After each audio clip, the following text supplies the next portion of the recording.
you cannot serve others if you do not serve yourself. And I say something else. When you serve yourself, truly, I mean, I don't mean serve yourself like self-serving, but serving yourself through rest and nourishment and wellness, then you're more able to serve others. Because you can't pour from an empty cup. So taking care of yourself first and foremost. If you are obliterated, if you are burnt out, if you are exhausted, there's no way to provide legitimate, genuine service to others.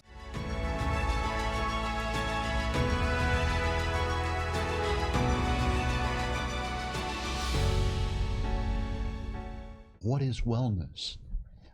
Today on Bets and Badges, my colleague, co-host, retired police chief and military historian David Magnusson, and I, Robert Asencio, joined by this magnificent young immigration attorney, Laura Kelly. We will be speaking about efforts to improve ourselves and ensure our wellness. She's an immigration attorney. We have been speaking from the law enforcement perspective about wellness, striving to be just that, deal with our issues. David, you and I have talked about this with many guests for a better part of a year now. But Laura, welcome, and thank you for joining the conversation. And you know, the interesting thing is that we forget that we kind of get caught up. Let me back up here. We get caught up in our own little silos. Law enforcement, military. You know, we think we're the only ones with the issues, right? And we don't even think we have issues, right? But at the end of the day, we do. But we forget that the rest of the world are dealing with stress, and they too need to strive for wellness. And there are people like yourself who are very cognizant of wellness and made a point to, you know, stand up and try to help people. So let's bring into the conversation. Let's talk about wellness. You're an attorney. What kind of stress do you go through as an attorney? You don't have stress, do you? As an immigration attorney, right? I don't have any stress whatsoever. No. I think your point is well made, that we all are human beings in a society that is stressful, and every single human being is dealing with the human condition, which includes uncertainty, anxiety, stress, all kinds of things. And so we all have our unique perspectives around wellness based on our professions or our lives or our personal circumstances. But I think fundamentally, we are all dealing with the exact same things. Yeah. So what are your thoughts, man? I mean, what is stresses right now for you? A baby coming in? Oh, I came in the middle of the night. Congrats. Yeah, another grandkid. Yeah, it's all good. After here, I'll walk down the street to South Miami and say hi to him. No, you know what? It's like, and I always use the boxing metaphor. It's like, it doesn't matter what type of fighter you're fighting. The fundamentals are the same. If you want to survive from getting knocked down or losing on points, you got to have a certain skill set. Yeah. Cover up, move. You know, don't get caught up on the ropes. And so this is basically the same thing. How do you deal with it? Now, what may work for you may not work for me, but I think moving forward, we're all working at something to minimize the stress. Yeah. Some things work better than others. So what stresses me? I think you touched upon it. Uncertainty, I think. That's always been a bothersome thing for me. That causes me some stress and anxiety. One leads to the other. I don't think they all come in at the same time. But it's nice if they all leave at the same time. So let's describe that. Let's break that down. All right. Uncertainty. Is that anxiety? I would. Oh, sorry. Go, please. I think that uncertainty is a fact of life, and what we believe is certainty is actually just familiarity. We have the same routines, and we assume every single day that things will turn out a certain way, and that whenever we are faced with an uncertain circumstance, we think that's unique. But the truth is that day in and day out, every single thing that we deal with is uncertain. We don't know if we're going to be in a car accident. We don't know if we're going to have a health issue. Anything can happen at any time. And so the nature of being a human in this society is that our next moment is uncertain. And so the ability, and I think that does produce a lot of anxiety, because our human brain wants to be prepared for anything that could possibly happen. So it's constantly trying to protect us from any potential danger. I mean, if you think back to the humans, early humans in caves, right? The people who survived were the ones that were neurotic, looking around constantly for danger. And so now, 10,000 years later, the people who were the most present and able to see and perceive danger are the ones who are now living on this earth, right? Yeah, but so we all experience some level of anxiety, right? Uncertainty creates anxiety, for sure. The unknown, fear of the unknown, right? But at one point, does it become unhealthy? And do we recognize when it becomes unhealthy? And what do we do to snap out of it?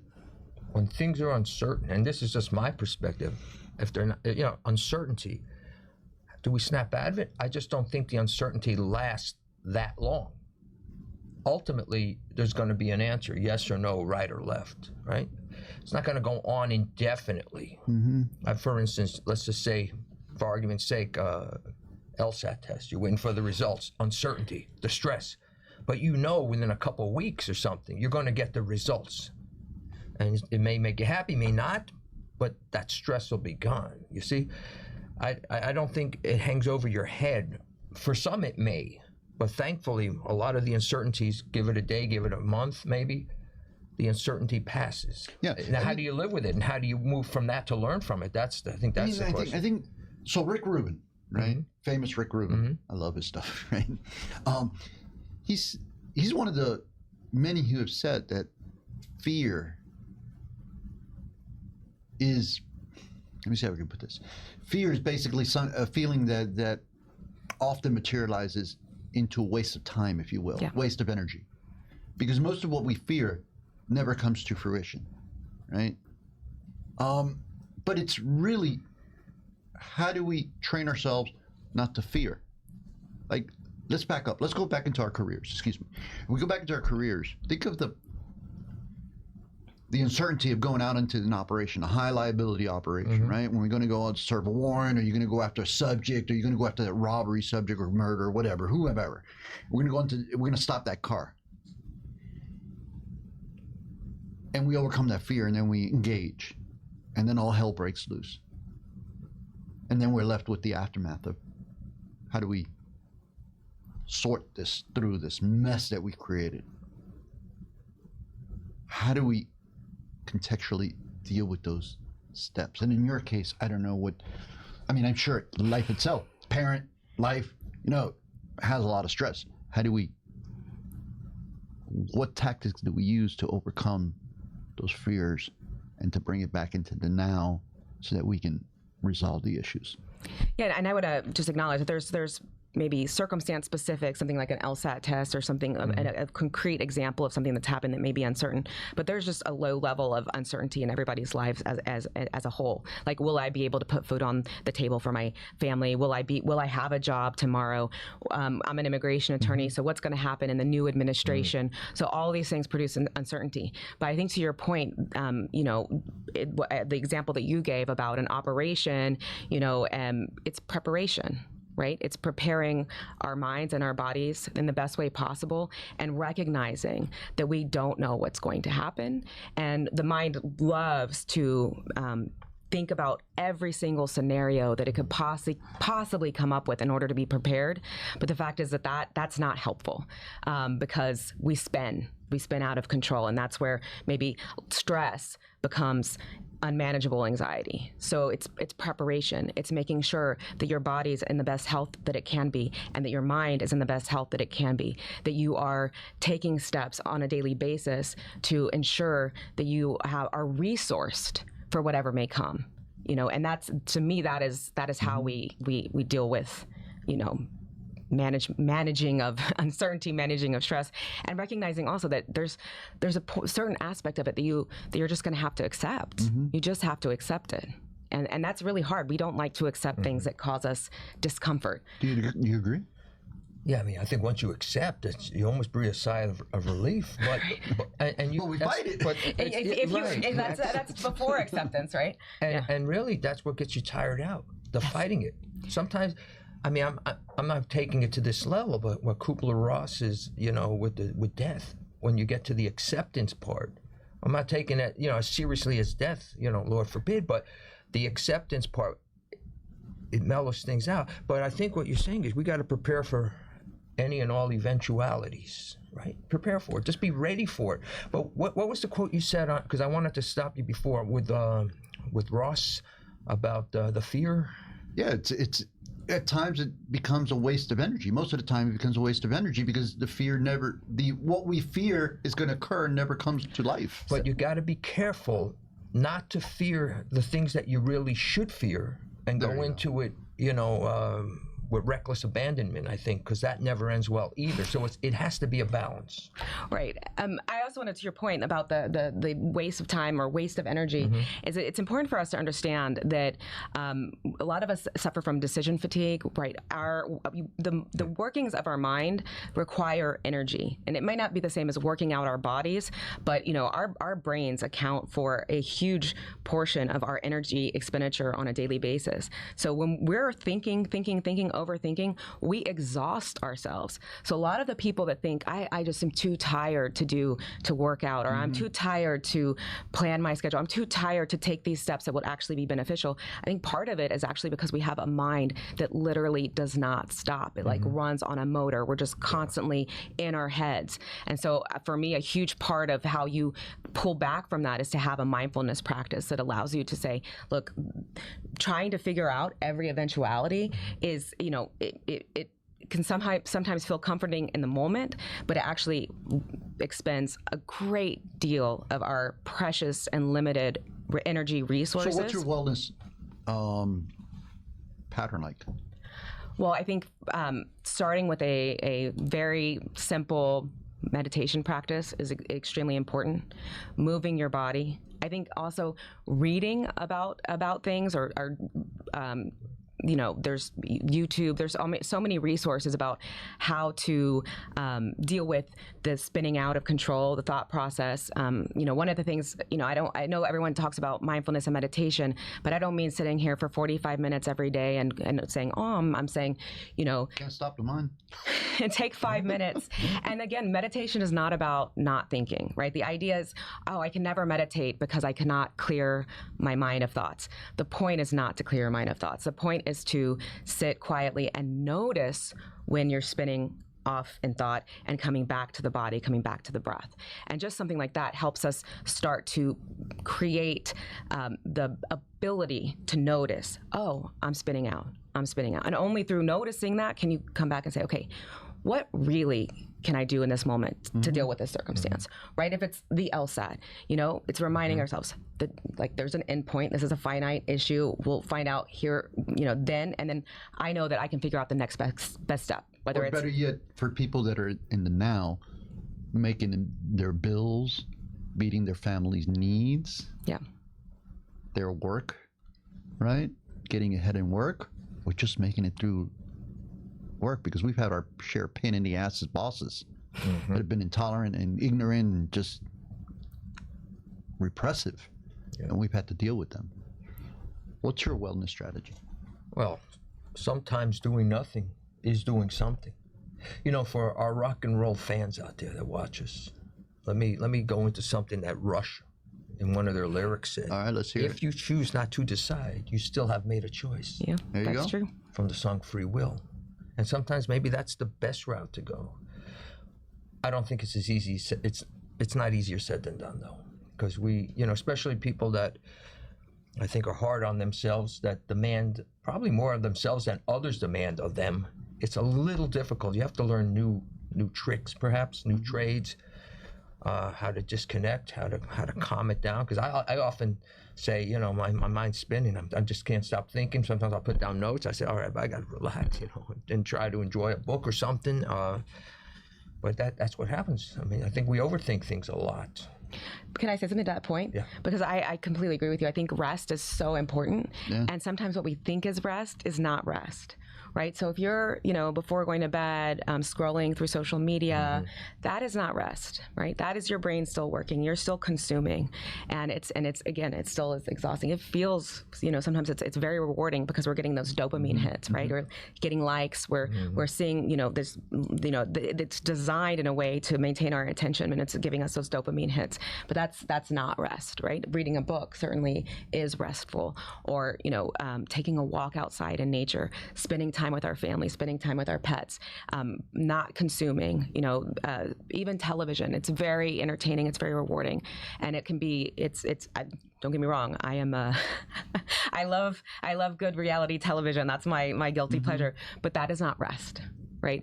Rest is nourishing, right? Rest is, allows us to, just nourish our mind, nourish our body, and nourish our connections. Rachel, what do you do to rest? What's a stress reliever for you? That's our producer, Rachel Brummage, always behind the scenes, taking care of us. It's your turn to be on the hot spot. Talk to us. Taking walks. I love taking walks in the community, in the nature. That's the only thing that really soothes me. So taking walks in the nature and community, that's the only thing that soothes you? Yeah, I have a bad scrolling addiction, so walking helps. So I think you bring up a good point, though, and thank you for that.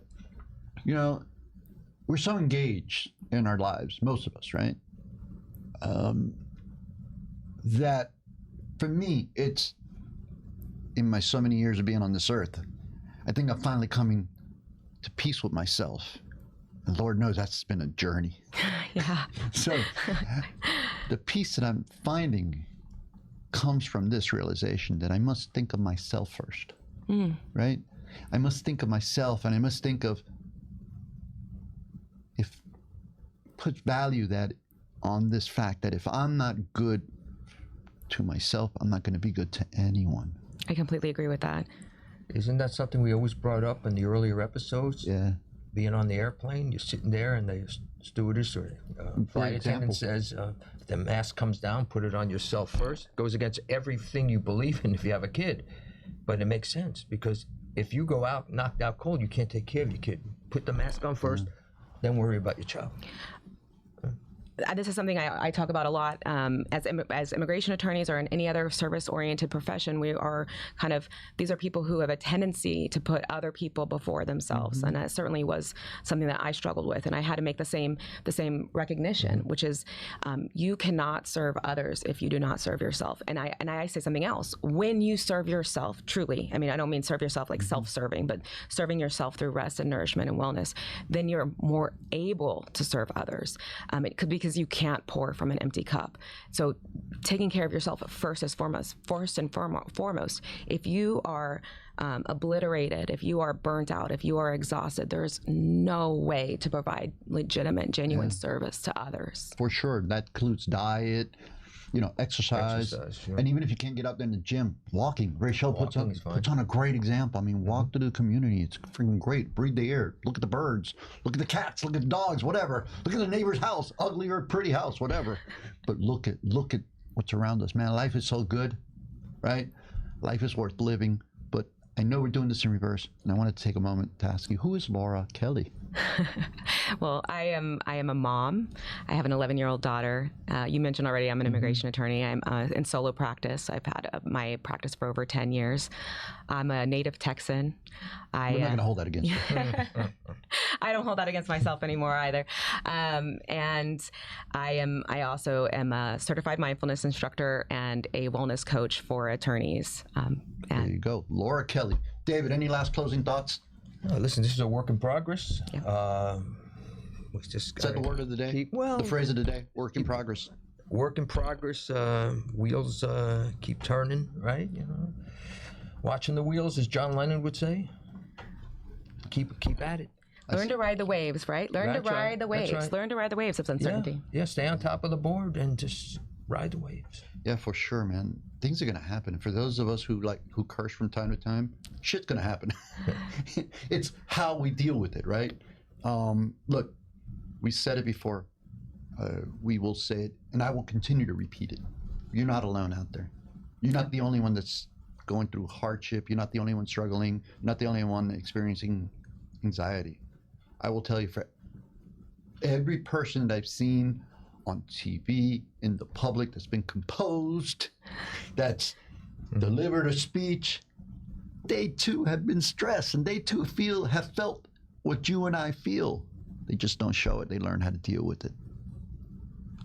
I don't know what else to say other than thank you, Laura Kelly, my partner and co-host. Thank you so much. Rachel Brummage, our producer behind the scenes. Always awesome to have you there. Michael Grant Miller, the community news team, we thank you, but better yet, you, the audience. We couldn't do it without you. Drop us a line. Let us know what you think. You can find us on all podcast platforms, or at least most major podcast platforms, under Bets and Badges, at Bets and Badges. And like I always say, if you don't get it, it's at Bets and Badges. Look forward to speaking with you next time. Thank you.